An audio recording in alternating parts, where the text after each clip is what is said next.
సనాతన ధర్మం జోలికి ఎవరూ రావద్దని ఉప ముఖ్యమంత్రి పవన్ కళ్యాణ్ అన్నారు. సున్నితమైన సమయాల్లో విపరీత వ్యాఖ్యల జోలికి పోకుండా మౌనం వహించడమే మంచిదని సూచించారు. పూర్వ ఏఐజీ పొన్నవోలు మాటలు మదమెక్కి చేస్తున్న వ్యాఖ్యలుగా ఉన్నాయన్నారు. హిందూ ధర్మాన్ని పరిరక్షిస్తామని బాధ్యతలు చేపట్టిన టీటీడీ మాజీ చైర్మన్లు వైవి సుబ్బారెడ్డి, భూమన కరుణాకర్ రెడ్డి తప్పు జరిగితే తప్పు జరిగిందని ఒప్పుకోకుండా అడ్డగోలుగా నోటికొచ్చినట్లు మాట్లాడొద్దని హెచ్చరించారు. సనాతన ధర్మంపై తాను పోరాటం చేయగలిగితే తనను ఎవరూ ఆపలేరని పవన్ కళ్యాణ్ విజయవాడ ఇంద్రకీలాద్రిపై స్పష్టం చేశారు. ఇదే సమయంలో సినీ పరిశ్రమకు కూడా పవన్ కళ్యాణ్ కీలక సూచనలు చేశారు.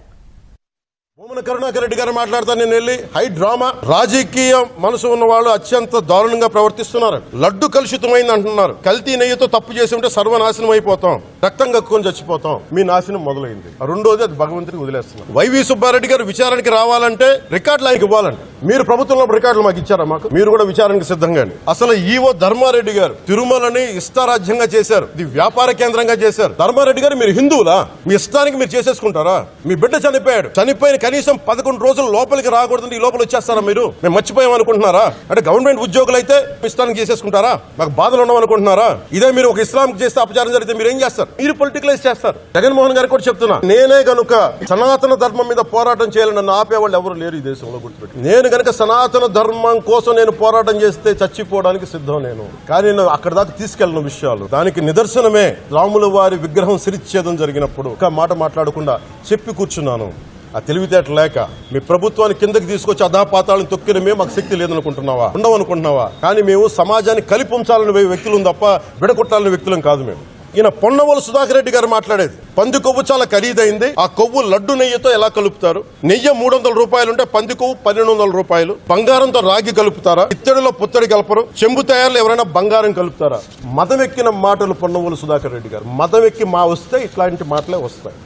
మీరు నా మీద కోర్టులో కేసులు వేసుకుంటారో ఏమి చేసుకుంటారో చెప్తా. మీరు ఏజీపీలు కదా, మీ దగ్గర వేల కోట్ల డబ్బులు ఉన్నాయి కదా, వేసుకోండి కోర్టులో. చెప్పండి. సనాతన ధర్మానికి నోటికొచ్చినట్టు మాట్లాడితే మిమ్మల్ని అందరినీ రోడ్ల మీదకి లాగుతాం. గుర్తుపెట్టుకోండి. తప్పు జరిగింది, ప్రాయశ్చిత్తం చేసుకోండి, లేదంటే మౌనంగా మాట్లాడకుండా ఉండండి. మా మనోభావాలు ఇంకా రెచ్చగొట్టేలా మాట్లాడద్దు. మొన్నటికి మొన్న ప్రకాష్ రాజ్ గారు మాట్లాడారు నా మీద. ఇందులో ప్రకాష్ రాజ్ గారికి సంబంధం ఏంటి? ఇందులో నేను ఇంకొక మతాన్ని నిందించానా? ఇస్లాంని నిందించానా? క్రిస్టియానిటీని నిందించానా? అపవిత్రం జరిగింది, ఇలా జరగకూడదు, ఫుడ్ అడల్టరేషన్ జరిగిందని మాట్లాడుతుంటే దీన్ని గోల చేయకూడదంటే, అంటే తప్పు జరిగినప్పుడు మాట్లాడకూడదా? ఒక అపవిత్రం జరిగితే మాట్లాడకూడదా? ఏం పిచ్చి పట్టింది ఒక్కొక్కళ్ళకి? ఎవరి కోసం మాట్లాడుతున్నారు మీరు? ప్రకాష్ రాజ్ కూడా చెప్తా ఉన్నాను, నాకు మీరంటే గౌరవం. కానీ when it comes to secularism, Prakash Raj గారు, it is a two way, not one way. నేను పాటించే ధర్మానికి అపవిత్రం జరిగినప్పుడు నేను మాట్లాడకూడదు, మౌనంగా ఉండాలి. సెక్యులరిజం కి విఘాతం అంటే ఏంటి? సెక్యులరిజం విఘాతం. నా సనాతన ధర్మం అన్ని ధర్మాలకి ఆశ్రయం అయితే దానికి దాడి జరిగినప్పుడు, దాని మీద అపవిత్రం జరిగినప్పుడు దానికి కూడా మాట్లాడకూడదు అంటే ఏం మాట్లాడాలి మీతోటి? It's not just Prakash Raj గారు. All the people who thinks in the name of secularism you going haywire. Let me tell you guys, we are extremely hurt. Don't make a mockery out of our sentiments. We are deeply, deeply hurt. It's not fun for you. Fun for you. Maybe it might be fun for you. It is not fun for us. It's a deep anguish, deep pain. Don't you ever forget. Before you come and think 100 times and talk about Sanatana Dharma. Enough of this. Chalu. ఇష్టానికి మాట్లాడుతూ ఉన్నారు. సనాతన ధర్మం మీద, అయ్యప్ప స్వామి మీద మాట్లాడతారు, సరస్వతి దేవి మీద మాట్లాడతారు. అందరూ కూర్చొని సనాతన ధర్మం మీద, వినాయకుడి మీద జోకులు వేస్తారు. ఇదే ఇస్లాం మీద దాడి జరిగితే ఎంతమంది బయటకు వస్తారు? ఎంతమంది నిరసన తెలియజేస్తారు? రోడ్ల మీదకి రమ్మని చెప్పట్లా. కనీసం మీకు కోపం కూడా రాకపోతే మేము ఏం చేస్తాం? ప్రతి హిందూ బాధ్యత కాదా ఇది?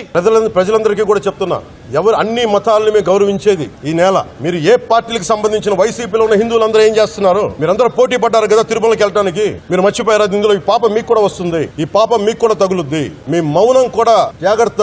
తరాలు నాశనం అయిపోతాయి. మీ మౌనం మంచిది కాదు. ఇది ఒక వెంకటేశ్వరుడికి జరిగింది కాదు. భగవంతుడు నిరాకారుడు, ఆయనకి మనం నమ్ముకొని ఆయనకి వెళ్తున్నది మనకి బాధ్యత. ఇది ఇంకా ప్రతి ఒక్కరు దీన్ని గుర్తుపెట్టుకోండి. చేతులెత్తి వేడుకుంటున్నాను. అలాగే ముఖ్యంగా ఫిల్మ్ ఇండస్ట్రీ కూడా నేను తెలియజేస్తా ఉన్నా, దీని మీద మీరు మాట్లాడితే మద్దతుగా మాట్లాడండి, లేదంటే మౌనంగా కూర్చోండి. అంతేగాని మీ మాధ్యమాల ద్వారా అపహాస్యం చేస్తే మటుకు ప్రజలు మిమ్మల్ని ఎవరు క్షమించరు. ఎందుకంటే చాలా డీప్ పెయిన్ ఇది. మీరు లడ్డు మీద జోకులు వేస్తున్నారు. నేను ఒక సినిమా ఫంక్షన్ కూడా చూశాను. Laddu is a sensitive issue అని. Don't you ever say that. Don't. I respect you as actors, but when it comes to Sanatana Dharma, please, you have to think 100 times before you saying a word. One comment.